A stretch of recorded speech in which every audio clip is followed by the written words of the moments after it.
네, 여러분 안녕하십니까. 취재원과 조용한 대화 취조 그 13번째 순서 시작하겠습니다. 자, 7월 말 8월 초 대한민국의 대표적인 휴가 시즌이 시작됐습니다. 지금 휴가 떠나신 분들은 좀 시원한 곳에서 이 취조 보시면서 더위 좀 피해 보시기 바라겠고요. 아마 저처럼 지금 일하느라고 휴가 못 떠난 분들도 많으실 텐데 오늘 저희가 모신 분도 아마 바빠서 휴가 계획을 세우기 어렵지 않을까 생각이 됩니다. 과거에는 권력자들의 말을 쓰느라 바쁘셨고 지금은 본인의 말과 글을 전하느라 더 바빠지신 분입니다. 강원국 작가님 모셨습니다. 어서 오십시오. 8시 뉴스에서 보던 그 목소리 톤이 그대로 네. 요즘에 뭐 방송 워낙 많이 하시잖아요. 네. 근데 이런 뉴스 스튜디오는 오신 적이 있으신가요? 아마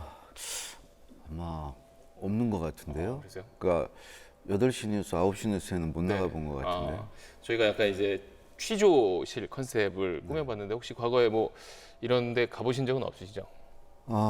저 뭐 나쁜 짓을 한 적이 없어서. 그러세요? 근데 제가 눈에 이 뭐 다래끼가 좀 났는데 네. 이 어두컴컴하고 참 좋네요. 별 티는 나지 않습니다. 네. 네. 평소에 이보다 훨씬 상태가 좋은데. 네.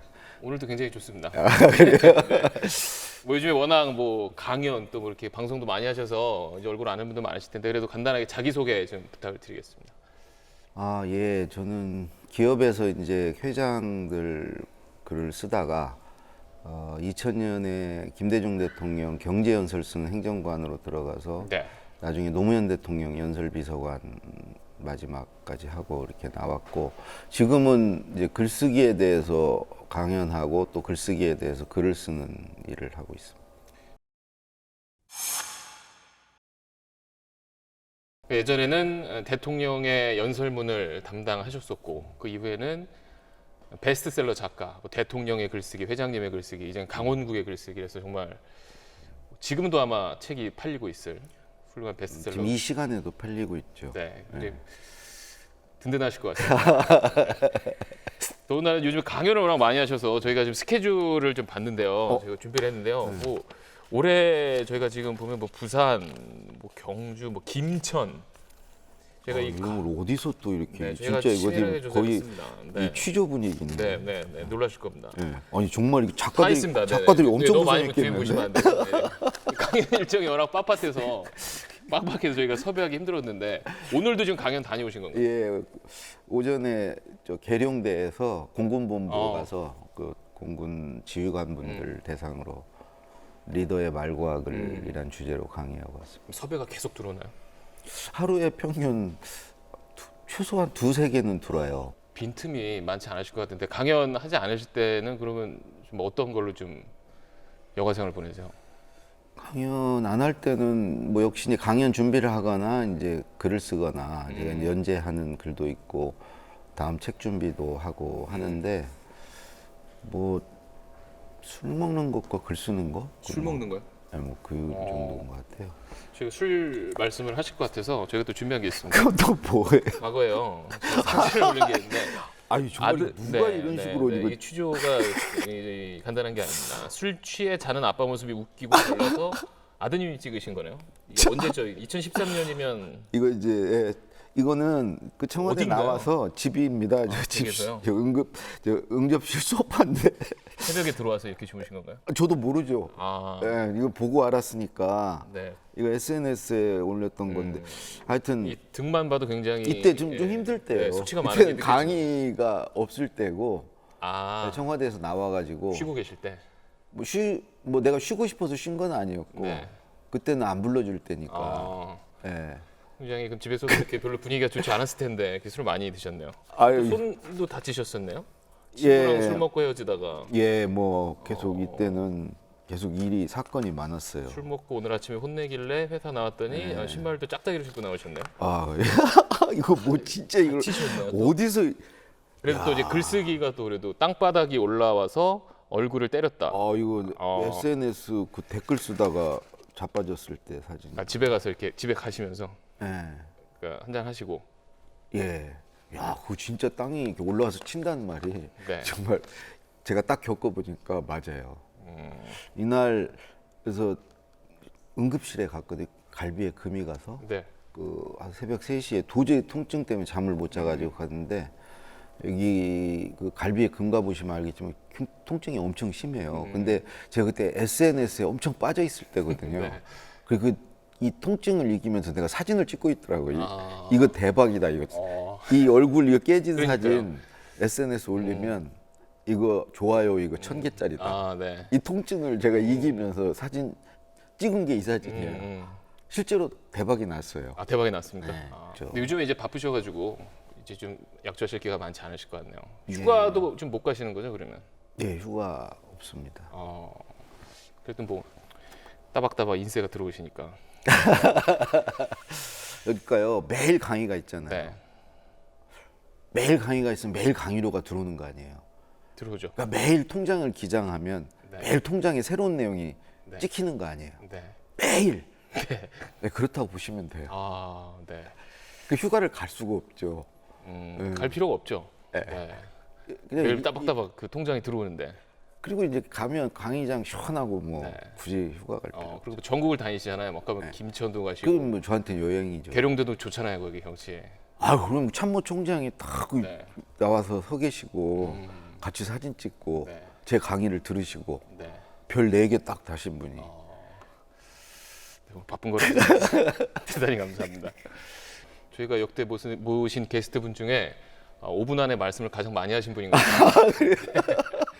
제가 이제 작가님 섭외한 뒤에 이제 과거 이제 작가님 영상, 그러니까 강연하신 영상 이런 걸 좀 예전에 뭐 TV에 나가셨던 거부터 쭉 봤는데 말씀하신 것처럼 제가 뭐 이런 말씀 드려도 될지 모르겠지만 말씀하는 게 좀 늦으셨더라고요.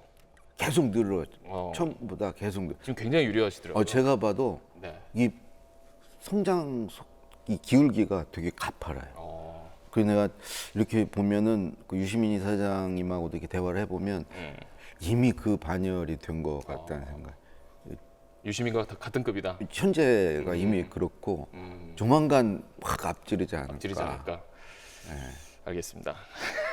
어떻게 그럼 이렇게 글도 잘 쓰시고 말씀도 이렇게 훌륭한 청산유수 같은 언변을 지니시게 됐는지 좀 하나씩 살펴보겠습니다. 예.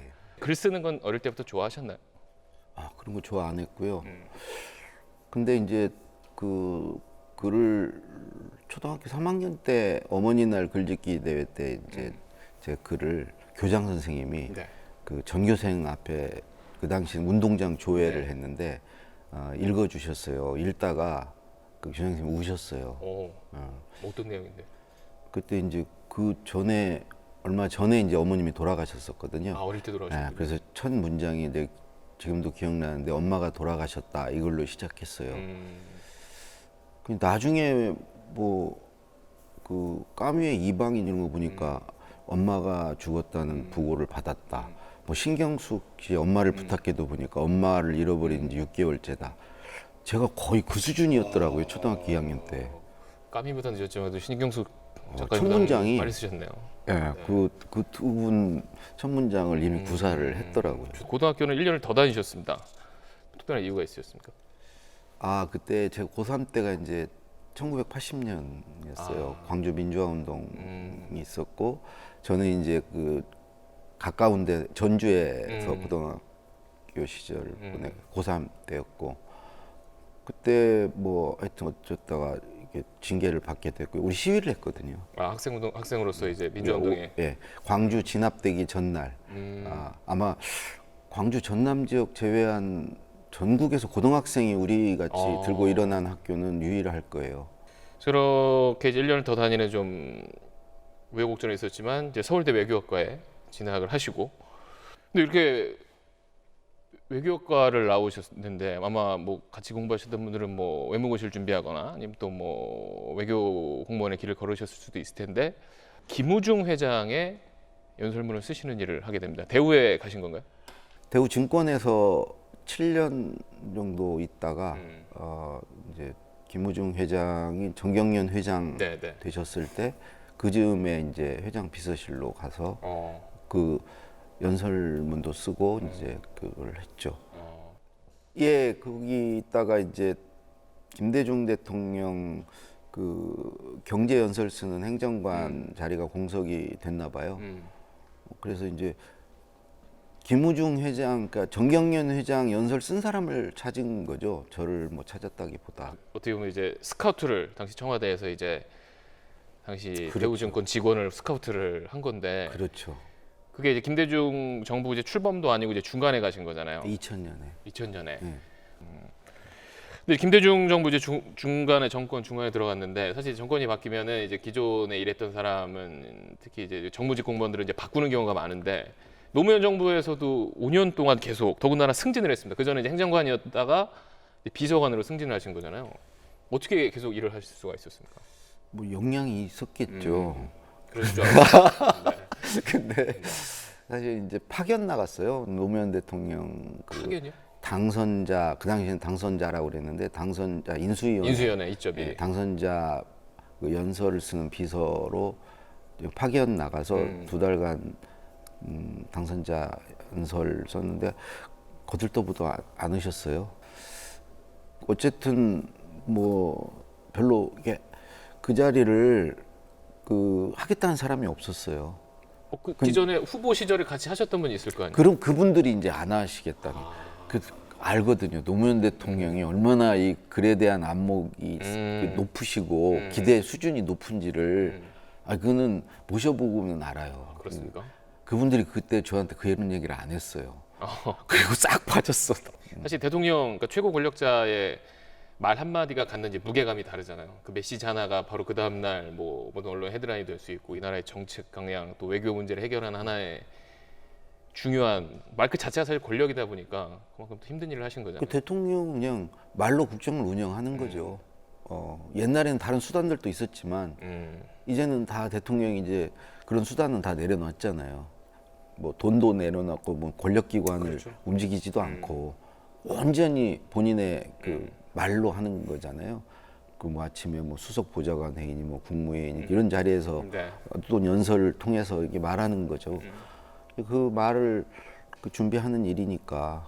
근데 뭐 본인이 대부분 하셨어요. 노무현 대통령 때는 대부분. 김대중 전 대통령, 노무현 전 대통령 뭐 많은 사람들도 다 아시겠지만 워낙 뭐 책도 많이 읽으셨고 워낙 또 유명한 연설가 달변가로 잘 알려져 있잖아요. 두 분을 모셨는데 아마 질문 많이 받으셨겠지만 두 대통령의 좀 비슷한 점과 차이점은 어떤 게 있을까요? 비슷한 점은 실제로 말하기 글쓰기를 정말 잘하시는 두 분 다. 글을 잘 쓰시니까 글을 어떻게 써야 되는지 아니까 이렇게 쓰면은 알아요. 잘못 썼다는 걸. 그러니까 이제 두 분 다 이제 그런 실력이 있으신 분들이었고 더군다나 뭐 성실하기까지 하신 분들이요. 뭐 차이점은 뭐 이게 세세한 거지만 많죠. 예를 들어 뭐 김대중 대통령은 이렇게 반복하는 거 좋아하시고 그다음에 노무현 대통령 그런 거 싫어하시고 김대중 대통령은 첫째, 둘째, 셋째 정리해 주는 거 좋아하시면 노무현 대통령은 왜 이렇게 평면적으로 글을 쓰냐고 그러시고 이게 뭐 김대중 대통령 같은 경우는 접속 부사 많이 쓰시거든요. 그런데, 그리하여 그러므로 막 노무현 대통령 전혀 그런 거 정말 싫어하시고. 싫어하십니까? 네. 이건 뭐 또 김대중 대통령 인용 같은 거 많이 하세요. 근데 노무현 대통령은 인용하지 말라고 하시고. 뭐 앞에 뭐 누가 했더니야 이런 걸. 누가 뭐라고 했다 뭐 이런 속담이나 뭐 이런 것도 싫어하시고. 그럼 적응하시는데 좀 힘드셨겠네. 초기에 엄청 그게 힘들었죠. 그 접속 부사 같은 거 쓰는 것도 그 노무현 대통령 연설 한 480 몇 편 중에 접속 부사가 나오는 건 초기 한 몇 편에만 나와요. 그 뒤로는 절대 안 나와요. 첫째, 둘째, 셋째도 한두 편에 나와요. 그러다 그 뒤로는 첫째, 둘째, 셋째가 없어요. 그 시점부터 혼난 거예요. 혼난 결과가. 네, 그래서 예를 들어 첫째, 둘째, 셋째 그러면 이게 어떻게 비중이 똑같냐. 어떤 건 크고 작고 그런 거지. 큰 건 부각시키고 작은 건 이 밖에도 하면서 그냥 치고 넘어가고 이런 식으로 입체적으로 글을 써야지. 이렇게 덩어리로 딱딱 첫째, 둘째, 셋째 왜 이렇게 글을 써? 그리고 그렇게 나열식으로 글을 쓰냐? 그게 무슨 백화점이냐? 한정식 100번은 안 된다. 일품 요리 김치찌개 100번이면 김치찌개 100번, 된장찌개면 된장찌개 하나 해야지. 이게 나열식으로 이렇게 하면 매장이 백화점 말고 전문 매장. 하나만 파는. 네, 그렇게 그러니까 그런 점이 이제 다르죠. 그건 차이가 있는 거죠. 뭐 우열이 있는 게 아니고. 그래도 그런 좀 연설들이 지금 글 쓰시는데 좀 자양분이 되고 그 두 분이 어떻게 보면 가장 큰 선생님이 아니셨을까 싶네요. 저는 정말 두 분께 그냥 거의 첨삭 지도를 받으면서 배운 거죠. 정말 감사한 일이죠. 저희가 그래서 그때 쓰셨던 것 중에 네. 좀 그러니까 좀 기억에 남으실 만한 저희가 연설을 좀 저희가 또 이렇게 준비를 해봤습니다. 준비를 진짜 많이 이거 하시네요. 들어보시죠. 각하께서는 그 기나긴 고통의 시간 속에서도 부드러움을 잃지 않으셨습니다. 한목과 원한까지 녹여낼 수 있는 용서와 반영의 위대함을 전 세계인에게 일깨워 주었습니다. 이게 이제 2001년도 3월에 만델라 전 남아공 대통령 만찬 연설에서 하셨던 건데 이때는 김대중 전 대통령이 좀 어떤 부분을 강조를 하고 싶으셨던 건가요? 그 김대중 대통령께서 만델라 대통령과 정치 역정이나 이런 게 비슷하시잖아요. 그렇죠. 그래서 아주 각별하셨어요. 그 만델라 대통령 여기 방한하셨을 때 이게 만찬사인데요. 본인의 어떤 그분을 대하는 생각을 좀 절절하게 표현하고 싶으셨던 것 같아요. 근데 어쩌다 보니까 이 연설문을 제가 그 초안을 쓰게 됐고 이제 우리 고도원 비서관께서 이제 고쳐서 올렸는데 마음에 드셨어요. 그래서 김대중 대통령께서 이 좋으니까 이거를 이제 만델라 대통령 영어로 들으니까 영어 번역을 잘해라. 영어 번역에 신경을 써. 이 느낌을 그대로 살려서 해라. 그때 그렇죠. 이제 번역하신 분이 지금 외교부 장관이세요. 강경화 장관님? 강경화죠. 그때 김대중 대통령은 강 박사라고 그랬는데 강 박사만 믿었어요. 강 박사의 영어만 믿었어요. 그 당시 청와대 직원은 아니셨어요. 그러니까 감수를 해주신 거죠. 해외 비서관실이 있는데 거기서 이제 번역한 거를 강 박사가 봤냐.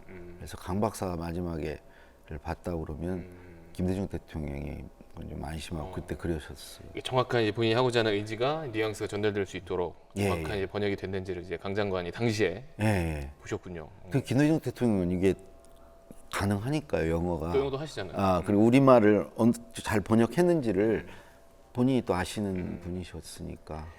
저희 하나 더 준비해봤는데 이것도 한번 들어보시죠. 존경하는 국민 여러분, 독도는 우리 땅입니다. 그냥 우리 땅이 아니라 40년 통한의 역사가 뚜렷하게 새겨져 있는 역사의 땅입니다. 독도는 일본의 한반도 침탈 과정에서 가장 먼저 병탄되었던 우리 땅입니다. 이게 작가님 말씀을 듣고 그래서 그런지 몰라도 시작 부분부터 좀 두 대통령이 확실히 좀 다르시네요. 이 노무현 대통령님이 저한테 늘 자네는 왜 이렇게 시작을 이렇게 진부하게 누구나 예상할 수 있는 시작을 하나. 저게 뭔 소리지 이렇게 귀를 쫑긋 세우게 시작을 해야 되네 연설은. 그러네요. 그래서 내가 속으로 연설을 어떻게 그렇게 했어요. 말은 쉽죠. 근데 이 연설이 초안이 없던 연설이에요. 그러니까 대개는 다 초안은 있어요. 근데 대통령이 완전히 다시 쓰더라도 초안이 있는데 이거는 그냥 대통령이 처음에 펜을 드신 거예요. 본인이 그냥 이런 얘기를 하고 싶어서 어느 날 이렇게 메일을 보내오셨는데 그 메일 하나 연설문 하나 보냈으니까 보게 그러시는데 이게 노무현입니다 이렇게 해서 첨부가 되는데 첨부된 문건을 딱 열어보니까 첫 문장이 그냥 독도는 우리 땅이 뜬금없이 독도는 이게 뭐지? 왜 그러면 그때 당시에 무슨 그 3.1절이나 뭘 앞두고 한 이게 아니었거든요. 그냥 계기가 있었어요? 계기가 없어요. 그래요? 그냥 어느 날 갑자기 이렇게 하신 거거든요. 본인이 감화하듯이. 생각난 걸 이렇게 써두셨다가 보내신 건가? 아니 그때 이제 고이즈미가 역사 뭐 왜곡하고 그다음에 독도 영유권 주장하고 한참 그때 문제가 됐을 때예요. 요즘 같은 때예요. 네네. 그러니까 이제 당신께서 그걸 쓰신 거예요. 그래서 보내줘서 봤더니 제가 이걸 보고 거의 처음으로 노무현 대통령 실력을 알았어요. 이분이 이 정도 되니까 나를 그동안 혼냈구나. 아, 얼마나 그동안 답답했을까.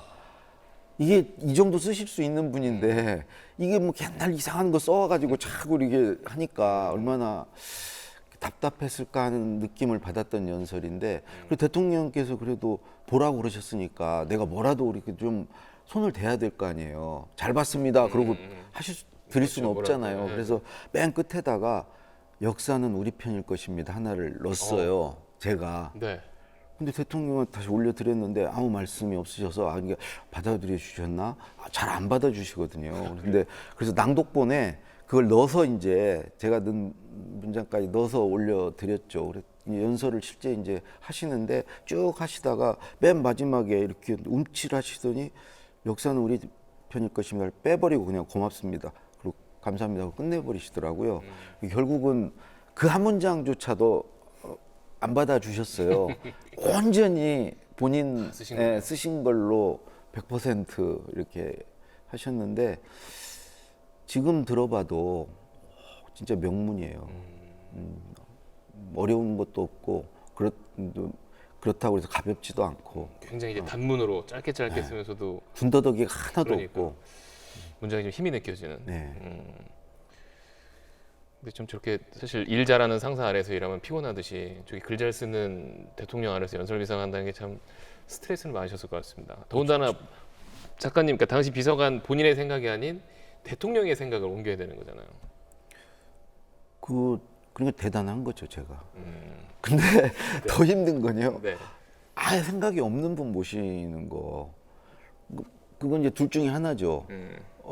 써주는 대로 읽는 분이면 아주 편한 거고 생각은 없는데 까다로우면은 그거는 좀 피곤한 거고 계속 자기 구술은 안 해주면서 내 생각이 뭐라고 얘기는 안 하면서 마음에는 안 든다고. 명확한 업무 지시를 하지 않는. 네. 계속 이건 아니라고. 잘 써오라고만 얘기해요. 그렇죠. 감동적으로만 좀 쓰라고 그렇죠. 그러고 설득력 있게 쓰라고 그러고 이래가지고 사람의 마음이 움직이겠냐 이런 소리만 하는 대통령 있었어요. 그러니까 이제 그런 대통령 모시고 과거에? 예, 더 힘들고 아예 또 한 대통령은 아예 그냥 써주는 대로 다 읽는 대통령. 그 대통령 아주 쉽죠. 저희가 지금 생각하는 그분입니다. 그 두 분이 있었어요. 그분은 대신 써주시는 분도 있었잖아요, 근데. 그렇죠. 네. 근데 그 하여튼 그건 다 받아주셨으니까 네. 모시기는 쉬웠죠. 그렇게 해서 이제 대통령 두 분을 모시고 나와서 잠깐 이제 또 일반 대기업에 가셨다가 거기는 이제 오래 계시지 않고 네. 이제 작가 일을 이제 하기 시작하셨는데 그때부터 이제 본격적인 이제 글쓰기에 대한 전문가가 되십니다. 우리 사회에 있어서. 그래서 지금도 아마 가장 많이 받는 질문이 또 강연하시는 주제가 어떻게 하면 글을 잘 쓸 수 있을까? 사실 저도 이제 기사를 쓰는 기자 또 앵커 멘트를 매일 써야 되는 그 글을 쓰는 걸 하는 물론 전 좀 이제 틈틈이 자기 그 PR은 다 하시네요. 제가 어떤 일을 하는지 부족합니다만 예 말씀드려야 되겠어요. 저도 참 고민이 많아서 저도 개인적으로 좀 여쭙고 싶은 게 그래서 그냥 좀 크게 좀 여쭤보겠습니다. 어떻게 하면 글을 좀 잘 쓸 수가 있습니까? 그 뭐 여러 방법이 있는데요. 그러니까요. 예, 저 같은 경우는 머릿속에서 정리해서 쓰려고 하지 않고 정리되지 않은 것을 글로 쏟아내놓고 글을 보면서 정리하는 게 하나 있고요. 네. 또 하나는 쓰기 전에 말을 먼저 해보고 충분히 말을 통해서 생각을 정리한 다음에 그 정리된 말을 글로 쓰는 경우도 있고요. 뭐 주로 요즘에 쓰는 것은 평소에 그 생각 조각들을 계속 메모해 두는 거예요. 제가 이렇게 해보니까 글 쓰는 시간은 그 조각을 만드는 시간이 아니고 조각을 꿰맞추는 시간이에요. 그러니까 평소에 만드는 조각이 없으면 절대 글을 잘 쓸 수가 없어요. 공부 않고 시험 잘 볼 수 없는 그렇죠. 것과 똑같아요. 그러니까 평소에 조각조각을 만들어 뒀다가 이제 글 쓸 때 그걸 써먹어야죠. 말할 때도. 그러니까 김대중 노무현 대통령이 왜 메모 광이셨는지를 요즘에 알겠어요. 늘 메모를 하시거든요. 그 메모한 것을 써먹는 시간이 본인이 글을 쓰고 말을 할 때예요. 그러니까 그 조각이 있기 때문에 말하는 게 두렵지 않고 글쓰기를 앞두고 막 기분이 들뜨세요. 드디어 이제 써먹을 시간이 된 거야 이게. 너무 이게 차올랐던 게. 예, 계속 이거를 메모하면서 언젠가 써먹어야 되겠다 생각하셨을 거 아니에요. 이제 그 기회가 온 거예요. 그러니까 이제 글 쓸 때는 우리는 막 글쓰기를 앞두면 불안하고 그렇죠. 예? 막막하잖아요. 두렵잖아요. 노무현 대통령이 관제에서 저 부르면 이게 관제 대기하고 있으면 늘 노래하면서 오셨거든요. 그러니까 글쓰기를 앞두고 이런 신나신 거 거예요? 신난 거죠. 그 저는 노래 소리가 점점 커지면 두려워지는 거고 예, 그 차이예요. 그럼 이제 작가님도 과거 노무현 전 대통령처럼 글쓰기 전에 콧노래가 절로 나오십니까? 뭐 그 정도까지는 아니지만 그 기분은 알겠어요. 음. 왜 대통령께서 그러셨나? 음. 왜 그분이 두 분 다 독서 광이고 공부 중독자들이었고 메모 광이었고 글쓰기 말하기를 그렇게 좋아하셨는지 조금은 알 것 같아요. 근데 요즘엔 더더군다나 뭐 이제 영상 시대가 되고 하다 보니까 더군다나 이제 직접 이렇게 뭐 손으로 쓰는 일은 거의 뭐 스마트폰 자막을 치거나 짧은 글, 단문 이런 데 쓰다 보니까 사실 이제 손편지도 잘 안 쓰잖아요. 그러니까 사람들이 자기소개서 한 장 쓰는 것도 좀 벅차다고 하고 긴 글을 쓰는 거에 대한 두려움이 있잖아요. 이걸 좀 어떻게 그럼 깰 수 있나요? 취업 준비생들이 그런 고민이 많거든요. 그 참 문제예요. 그러니까요. 그러니까 사실은 뭐 이렇게 메모하고 SNS하고 뭐 짧은 글들만 주로 쓰는데 네. 그걸 가지고 좀 긴 호흡의 글들을 뭐 어떤 식으로든 저는 좀 많이 써봐야 된다고 생각해요. 그런데 요즘 보시기에 말을 잘한다. 그리고 글을 좀 쓰는 것 같다. 우리가 아는 이름 아는 좀 정치인 중에 누가 있다고 보십니까? 거의 발견을 못 하겠어요. 그래요? 예. 아니 정말 왜 그러냐면 정치권에서 그렇게 말을 잘하고 글을 잘 쓰는 사람이 이게 부각되는 분위기가 아니에요. 그렇죠. 독하게 독서를 내뱉고 남을 상처내고 상대 진영의 타격을 얼마나 더 잘 주느냐 이제 그런 사람이 역량 있는 사람으로 이렇게 그쪽 진영에서 부각이 되고 또 언론도 그런 사람에게 스포트라이트를 비치고 뭐 그러다 보니까 뭐 순한 말을 하고 바른 말 또는 뭐 이렇게 이 제대로 된 말을 하는 사람들이 비춰지는 게 전혀 없고요. 또 그런 그런 게 없어진 것 같아요. 옛날 같이 옛날에는 좀 그런 말을 잘하고 그런 글도 잘 쓰는 분들, 소위 뭐 농객이라든가 이런 분들이 이제 그런 분들이 많았잖아요. 근데 요즘에는 뭐 정치권뿐만이 아니라 이제 농객이라는 분들도 누가 더 독한 말을 하나 거의 막말에 가까운 이런 것을 이제 그렇게 되면서 이 좋은 말은 설 자리를 잃어가고 있는 게 아닌가. 이제 정치를 뭐 흔히 뭐 타협의 예술 뭐 이런 얘기도 하는데 이제 정치가 이제 사라지면서 예. 사실 어떻게 보면 타협을 할 수 있는 상징이 어떤 말인데 그리고 그게 같이 사라져 버린 것 같네요. 그 역시 저 정치부 기자도 하셨습니까? 잠깐 했었습니다. 예. 네. 그 사실은 그 정치 지형의 문제가 있죠. 이게 말이랑은 서로 주고 받는 건데 이게 서로 이게 대결만 있고 서로가 서로를 배제하는 이런 구도에서는 사실은 말 같은 말을 할 기회도 없는 거고 누가 들어주질 않는데 그렇죠. 그러니까 그냥 자기 진영만을 자기 편만을 위한 그런 말만 있는 거죠. 자극적이고 그렇죠. 조미료 자극적일수록 많이 들어간 통쾌하다고 그러고 박수 국회에서 무슨 잘했어 그러면서 박수 그런 분위기에서는 좋은 말이 나올 수가 없죠. 이게 거의 이제 뭐 혐오 수준을 넘어서 이건 서로가 서로에게 저주를 퍼붓는 수준이 됐기 때문에 이건 정말 심각하다고 생각해요. 그러니까 어떻게 보면 좀 논리보다는 진영 논리가 좀 더 앞세워지면서 국민들만 얼마나 스트레스 받아요. 짜증 나죠. 그런데 이게 뭐 계속 더 이렇게 그러고 있으니까 답답하죠. 그럼 이렇게 그래서 나쁜 글들이 지금 이 시대를 점령하고 있는데 작가님이 생각하시고 어떻게 보면 우리 사회에 있어야 할 좋은 글은 어떤 거라고 보십니까? 저는 이런 것들이죠. 희망을 주고 위로를 주고 공감이 가고 이런 말과 글이어야 되는데 기본적으로 저는 이렇게 생각해요. 누구 말을 듣건 누구 글을 읽건 그 말을 듣고 글을 읽기 전보다 뭔가가 나아져야 된다. 그 나아지는 걸 주지 않는 말, 뭔가를 그러니까 주지 않는 말이나 글은 그냥 안 하는 게 좋다. 그 말을 듣고 또는 글을 읽고 오히려 상처받고 뭐 이렇게 되면 사실 그런 건 없어져야죠. 그래서 한 번 정도 이렇게 생각할 필요가 있어요. 말하기 전에 쓰기 전에 이게 내 말을 듣거나 내 글을 읽는 사람에게 무엇을 주는가, 어떤 도움이 될 건가. 이걸 읽고 나서 뭔가 그 사람의 그 상태가 이전보다 나아질 건가, 아니면 더 나빠질 건가. 근데 이거는 뭐 들으면 들을수록 이제 그런 말들만 무성하기 때문에 이게 뭐 여러 국민들의 어떤 뭐 사기라든 국민들의 어떤 이게 뭐 경제에도 영향을 미치고 다 영향을 미치지 네. 않겠습니까? 알겠습니다. 좀 재밌게 또 웃으면서 시작했던 이야기가 또 이렇게 사회에 대한 묵직한 또 메시지까지 주시면서 시간이 굉장히 빨리 흘러갔습니다. 깜짝 놀라셨죠? 저도 시간 가는 줄 정말 몰랐네요. 네. 워낙 말씀을 잘하셔가지고 네, 그런 저도 것 정말 몰랐습니다. 휴가철입니다.